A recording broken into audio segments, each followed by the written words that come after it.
भागवत महापुराण की जय। श्रीमद् भागवत के प्रथम स्कंद का 17वां अध्याय। महाराज परीक्षित द्वारा कलयुग का दमन। सूत उवाच तत्गोमिथुनं राजा हन्यमानं मनाथवत् दंडहस्तं च ब्रसलं दशेन बलांछनम।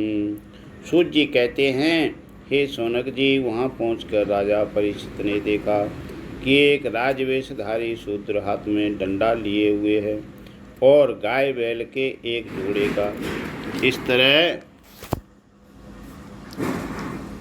पीटता जा रहा है, जोड़े को इस तरह पीटता जा रहा है जैसे उनका कोई स्वामी ही हो, स्वामी ही न हो। वह कमल तंतु के समान श्वेत रंग का बैल एक पैर से खड़ा काँप रहा था तथा शुद्ध की ताड़ना से पीड़ित और भयभीत होकर के मूत त्याग रहा था। वृषं मृणाल धवलम मेहंतमिव बिभ्यतं वेपमानं पदेकेनं सीदन्ति शुद्धताडितं गां च धर्मदुहादीनां वृषं शुद्धपदाहतां विवस्या सा सुवदना श्यामा यव समीक्षति।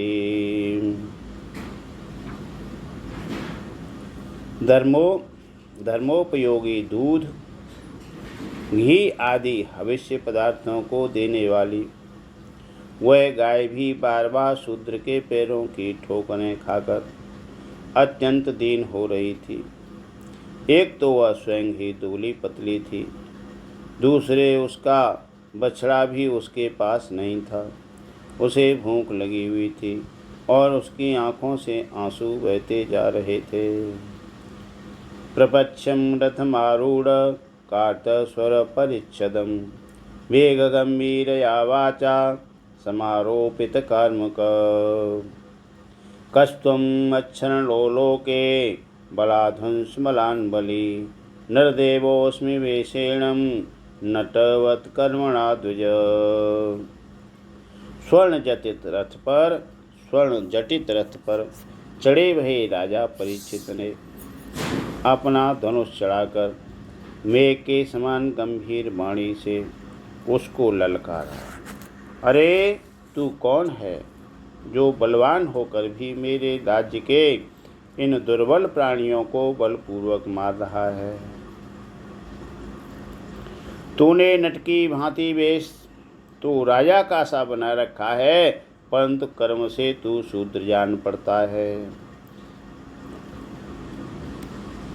यस्त्वं कृष्ण गते दूरं सह गांडीव बंधनाम शोच्योऽशोच्यान रहसि प्रहनं बदमर्हसि। हमारे दादा अर्जुन के साथ भगवान श्री कृष्ण के परम धाम पधार जाने पर इस प्रकार निर्जन स्थान में निरपराधों पर प्रहार करने वाला तू अपराधी है, अतः वध के योग्य है। महाराज परीक्षित ने धर्म से पूछा, त्वं वा मृणाल धवल पादेनून पदाचरन् वृषरूपेण किं कश्चित् देवो न परिखेदयन्। कमल नाल के समान आपका श्वेत वर्ण है, 3 पैर न होने पर भी आप एक ही पैर से चलते फिरते हैं। यह देख कर के मुझे बड़ा कष्ट हो रहा है। बताइए, आप क्या बैल के रूप में कोई देवता हैं? न जातु पौरवेन्द्राणं द्रोणदंडं परिमृते भूतले अनुपत्नास्मिन् विनाते प्राणिना शुचि। अभी यह भूमंडल कुरवंशी नरपतियों के बाहुबल से सुरक्षित है। इसमें आपके सिवा और किसी भी प्राणी की आँखों से शोक के आंसू बहते मैंने नहीं देखे हैं।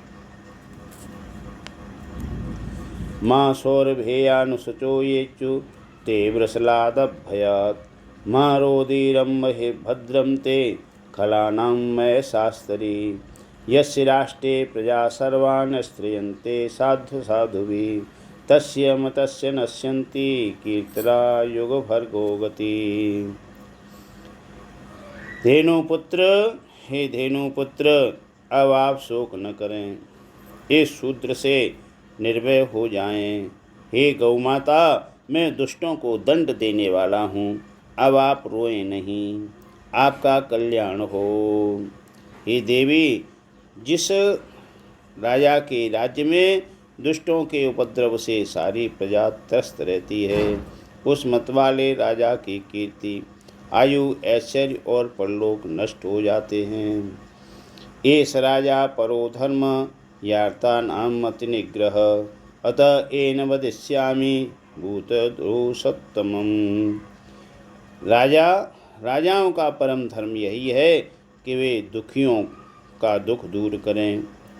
यह महादुष्ट और प्राणियों को पीड़ित करने वाला है, अतः मैं अभी इसे मार डालूँगा।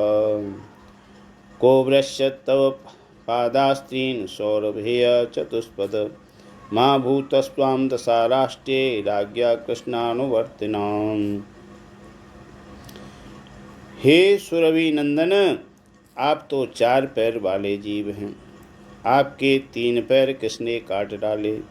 श्री कृष्ण के अनुयायी राजाओं के राज्य में कभी कोई भी आपकी तरह दुखी न हो। आख्यावृषं भद्रं व साधूनां कृतागमसाम् आत्मवैरपकर्तारं प्रार्थनां कीदूषणम्। हे वृषभ, आपका कल्याण हो। बताइए, आप जैसे निरपराध साधुओं का अंग भंग करके किस दुष्ट ने पांडवों की कीर्ति में कलंक लगाया है। जने अनागस्यधम युञ्जन सर्वतो अस्य च मद्भयं साधूनां भद्रमेव स्यात् साधु दमने कृते। जो किसी निरपराध प्राणी को सताता है, उसे चाहे वह कभी भी रहे, कहीं भी रहे, मेरा भय अवश्य होगा। दुष्टों का दमन करने से साधुओं का कल्याण होता है। अनागस्वः भूतेषु य आगस्कृत निरंकुश आहर्तास्मि भुजं साक्षात् मर्त्यस्यापि सांगदम्। राज्ञो हि परमो धर्म स्वधर्मस्थानुपालनं शाश्वतोऽन्यान् यथा शास्त्रं मनापद्युत्पथानिह। जो उद्दंड व्यक्ति निरपराध प्राणियों को दुख देता है, वह चाहे साक्षात देवता ही क्यों न हो, मैं उसकी बाजूबंद से विभूषित भुजा को काट डालूँगा। बिना आपत्ति काल के मर्यादा का उल्लंघन करने वालों को शास्त्रानुसार दंड देते हुए अपने धर्म में स्थित लोगों का पालन करना राजाओं का परम धर्म है। इस प्रकार से महाराज परीक्षित ने धर्म से पूछा था। तब तो धर्म ने क्या उत्तर दिया।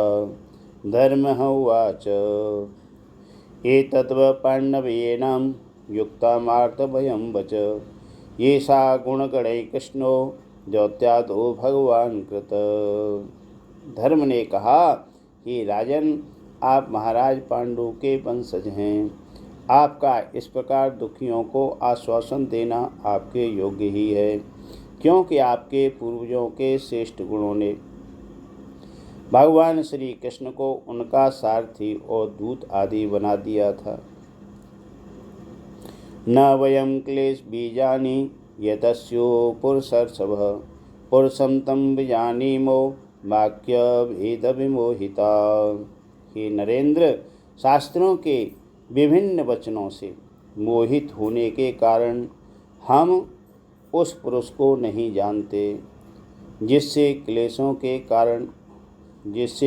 के कारण उत्पन्न होते हैं। केचित् विकल्प वसना आहोर्यात्मनात्मनः देवमन्ये परें कर्म स्वभावम् अपरे प्रभुम्।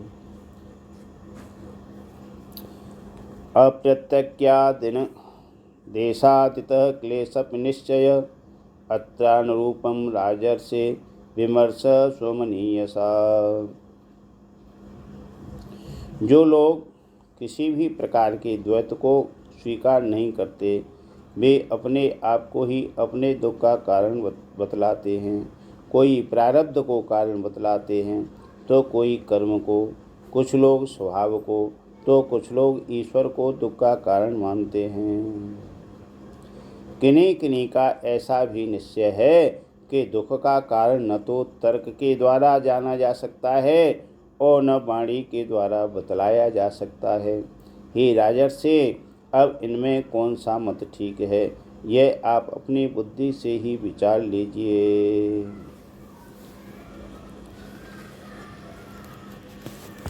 सूत होवाच। तब तो सूत जी ने कहा, एवं धर्मे प्रवदित ससंवांग द्विजसत्तमः समाहितेन मनसा विखेदम पर्यचष्टतमः। सूत जी कहते हैं कि हे ऋषि श्रेष्ठ शौनक जी, धर्म का यह प्रवचन सुन करके सम्राट परीक्षित बहुत प्रसन्न भये। उनका खेद मिट गया। उन्होंने शांतचित्त होकर के उनसे कहा। राजोवाच। राजा ने कहा, धर्मब्रवीषि धर्मज्ञं धर्मोऽसि वृषरूपधृक् यद्धर्मकृतस्थानं सूचकस्या तद्भवेत्। धर्म का तत्व जानने वाले वृषभदेव, आप धर्म का उपदेश कर रहे हैं। अवश्य आप वृषभ के रूप में स्वयं धर्म हैं। आपने अपने को दुख देने वाले का नाम इसलिए नहीं बताया कि अधर्म करने वाले को जो नरकादि प्राप्त होते हैं, वे ही चुगली करने वाले को भी मिलते हैं।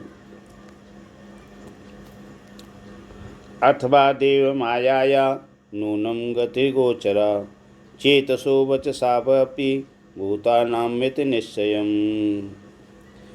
अथवा यही सिद्धांत निश्चित है कि प्राणियों के मन और वाणी से परमेश्वर की माया के स्वरूप का निरूपण नहीं किया जा सकता। तप शौचम दया सत्यम मिति पादाकृते कृता अधर्मास्यै स्त्रियो भग्न सस्यम संगम दयस्तव। हे धर्मदेव, सतयुग में आपके 4 चरण थे, तप, पवित्रता, दया और सत्य। इस समय अधर्म के अंश गर्व, आसक्ति और मद से 3 चरण नष्ट हो चुके हैं। अब आपका 4था चरण केवल सत्य ही बच रहा है। इदानीं धर्मपादेनं सत्यं निवर्तयेद्धत तं जिघ्यतिस धर्मोय नम्रते नेधि कली। उसी के बल पर आप भी जी रहे हैं। असत्य से पुष्ट हुआ यह अधम रूप कलयुग उसे भी ग्रास कर लेना चाहता है। इदं च भूर्भगवता नासितोरुभरासति श्रीमत्पादसन्न्यासै सर्वतः कृतकौतुका। ये गौ माता साक्षात पृथ्वी है। भगवान ने इसका भारी बोझ उतार दिया था और ये उनके राशि राशि सौंदर्य बिखेरने वाले चरण चिन्हों से सर्वत्र उत्सवमयी हो गई थी। अब ये उनसे बिछुड़ गई है। वे साध्वी अभागिनी के समान नेत्रों में जल भर करके यह चिंता कर रही है कि अब राजा का स्वांग बनाकर ब्राह्मण द्रोही शूद्र मुझे भोगेंगे। राजा का स्वांग बनाकर ब्राह्मण द्रोही शूद्र मुझे भोगेंगे। शोचत्य श्रुकला साध्वी दुर्भवेगो जिताधुना अब्रह्मण्यान प्रव्याजा शूद्रा भोक्ष्यन्ति मामिति इति धर्ममही चैव सांत्वयित्वा महारथ निशात मामदे खड्गम कलये धर्म तहे तवे। महारथी परीक्षित ने इस प्रकार धर्म और पृथ्वी को सांत्वना दी। फिर उन्होंने अधर्म के कारण रूप कलयुग को मारने के लिए तीक्ष्ण तलवार उठाई। तम जिघांसुमभिवेत्यम विहाय नपलांछनम तत्पादमूलं शिरसा समगात बहव्यबल। पतितं पादयो वीरं कृपया दीनवत्सल शरण्यो नावधीतस्य लोके आह चेतः सन्निव। कलयुग ताड़ गया कि ये तो अब मुझे मार ही डालना चाहते हैं। अतः झटपट उसने अपने राज चिन्ह उतार डाले और भय विवल होकर के उनके चरणों में अपना सिर रख दिया। यानी कलयुग ने महाराज परीक्षित के चरणों में सिर रख दिया, उनकी शरण में चला गया। परीक्षित बड़े यशस्वी, दीन वत्सल और शरणागत रक्षक थे। उन्होंने जब कलयुग को अपने पैरों पर पड़े देखा तो कृपा करके उसको मारा नहीं, अपितु हंसते हुए से उससे कहा। राजोवाच, परीक्षित बोले, न ते गुडाकेश यशोधराणां बन्धाञ्जलेव भयमस्ति किंचित् न वर्तितव्य भवता कथंचन चेते मदीये तुम धर्मबन्धु। त्वं वर्तमानं नरदेवदेहे सुनुं प्रपत्तो भयमदमुपूग लोभेन तं चौर्यमनार्यमम्बो ज्येष्ठा च माया कलहस्य दम्भ। परीक्षित बोले कि जब तू हाथ जोड़कर शरण आ गया तब अर्जुन के यशस्वी वंश में उत्पन्न हुए किसी भी वीर से तुझे कोई भय नहीं है, परंतु तू अधर्म का सहायक है, इसलिए तुझे मेरे राज्य में बिल्कुल नहीं रहना चाहिए। तेरे राजाओं के शरीर में रहने से ही लोभ, झूठ, चोरी, दुष्टता, स्वधर्म त्याग, दरिद्रता, कपट, कलह, दंभ और दूसरे पापों की बढ़ती हो रही है। न वर्तितव्य तधर्मबन्धो धर्मेण सत्येन च वर्तितव्ये ब्रह्मावर्तेयत ययन्ति यज्ञे यज्ञेश्वरं यज्ञविता न विज्ञा। अतः अधर्म के साथ ही इस ब्रह्मावर्त में तू एक क्षण के लिए भी न ठहरना, क्योंकि यह धर्म और सत्यता का निवास स्थान है। यह धर्म और सत्य का निवास स्थान है। इस क्षेत्र में यज्ञ विधि के जानने वाले महात्मा यज्ञों के द्वारा यज्ञ पुरुष भगवान की आराधना करते रहते हैं। यस्मिन् हरि भगवान निजमानम इज्जामूर्ति जया समतनोति कामान मोक्षान् स्त्रीजंगमानम अनंत वैर्यायुरेव आत्मा। इस प्रकार इस देश में भगवान श्री हरि यज्ञों के रूप में निवास करते हैं। यज्ञों के द्वारा उनकी पूजा होती है और वे यज्ञ करने वालों का कल्याण करते हैं। वे सर्वात्मा भगवान वायु की भांति समस्त चराचर जीवों के भीतर और बाहर एक रस स्थित रहते हुए उनकी कामनाओं को पूर्ण करते रहते हैं। सूतः उवाच,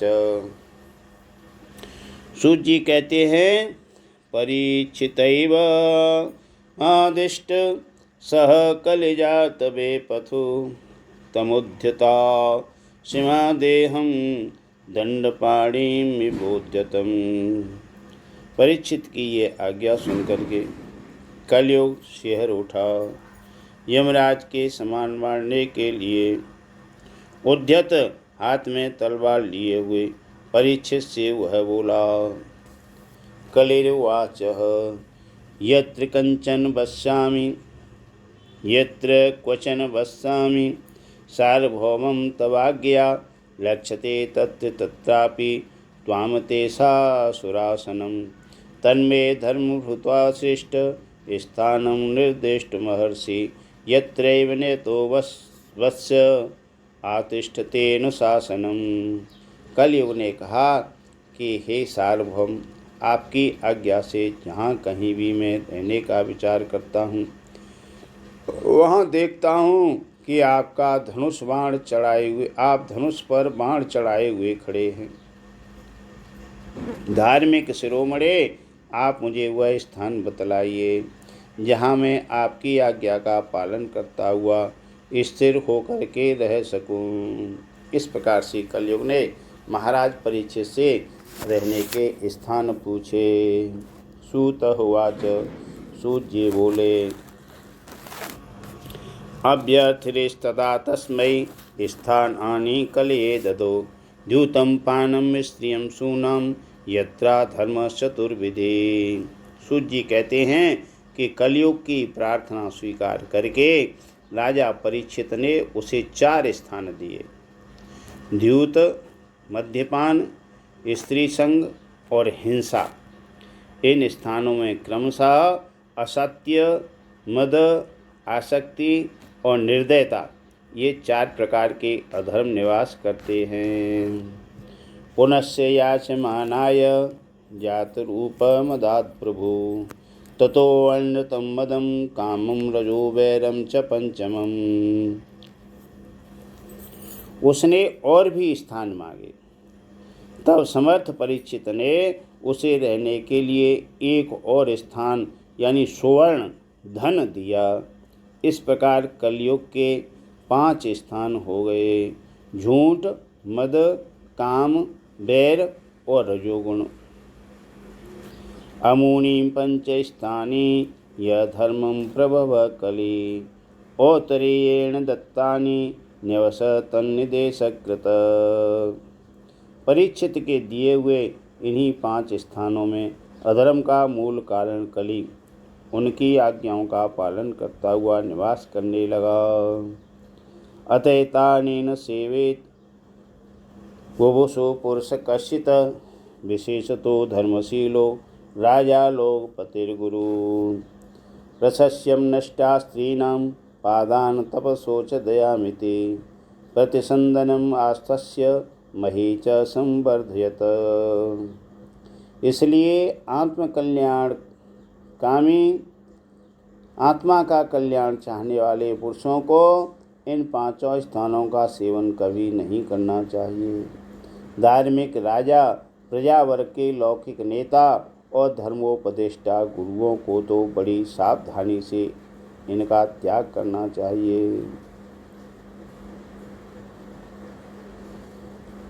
वृषस्य नष्टा स्त्रीणं पादान् तव शोचं दयामिति, प्रतिसंधनम् आश्वस्य मही च समवर्धयत।